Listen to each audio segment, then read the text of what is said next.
an important turning point in the Civil War to the location of one of our nation's most important speeches, join us on our journey in American history. We had the opportunity to spend the day in Gettysburg, Pennsylvania, at the Gettysburg National Park, the site of the famous Battle of Gettysburg. Americans fought one another over three fundamental issues: the survival of the Union, the fate of slavery, and the common rights of citizenship. In just 3 days, there were 51,000 deaths. The Union soldiers were the blue coats, and the Confederate soldiers were the gray coats. More men fought and died in the Battle of Gettysburg than any other battle before or since on American soil. Many people consider the Battle of Gettysburg a turning point in the American Civil War. Dedicated in 1938, the Eternal Light Peace Memorial stands on top of Oak Hill.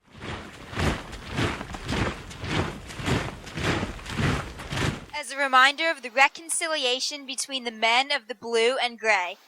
You might not be able to see it, but the eternal flame is lit at the top of this memorial.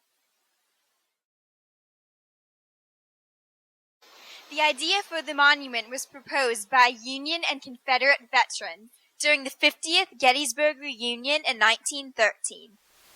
The Civil War is known as the War of Brother Against Brother. After the Battle of Gettysburg, Abraham Lincoln delivered a speech called the Gettysburg Address, which helped heal a battered nation. Just a few short months after the Battle of Gettysburg, President Abraham Lincoln called for a new birth of freedom in the Gettysburg Address.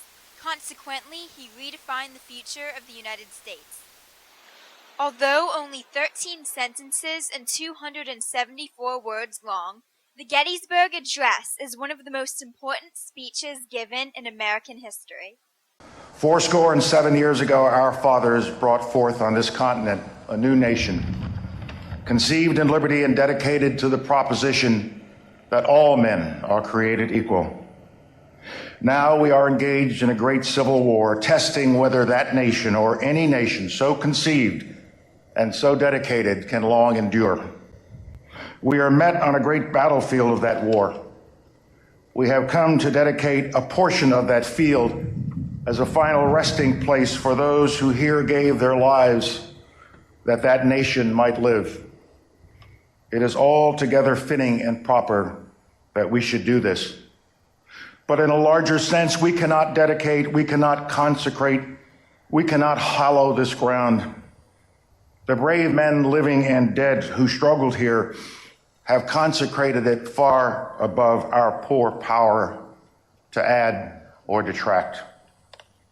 The world will little note, no longer remember what we say here, but can never forget what they did here. It is for us, the living, rather to be dedicated here to the unfinished work which they who fought here have thus far so nobly advanced. It is rather for us to be here dedicated to the great task remaining before us, that from these honored dead we take increased devotion to that cause for which they gave the last full measure of devotion, that we here highly resolve that these dead shall not have died in vain, that this nation under God shall have a new birth of freedom, and that government of the people, by the people, for the people, shall not perish from the earth. Today, Gettysburg symbolizes the utmost in patriotism as a place where Americans can honor the soldiers in blue and gray. President Lincoln stated, "It is a final resting place for those here gave their lives that a nation might live." From the Gettysburg National Park in Gettysburg, Pennsylvania, I'm Hannah. And I'm Cailin.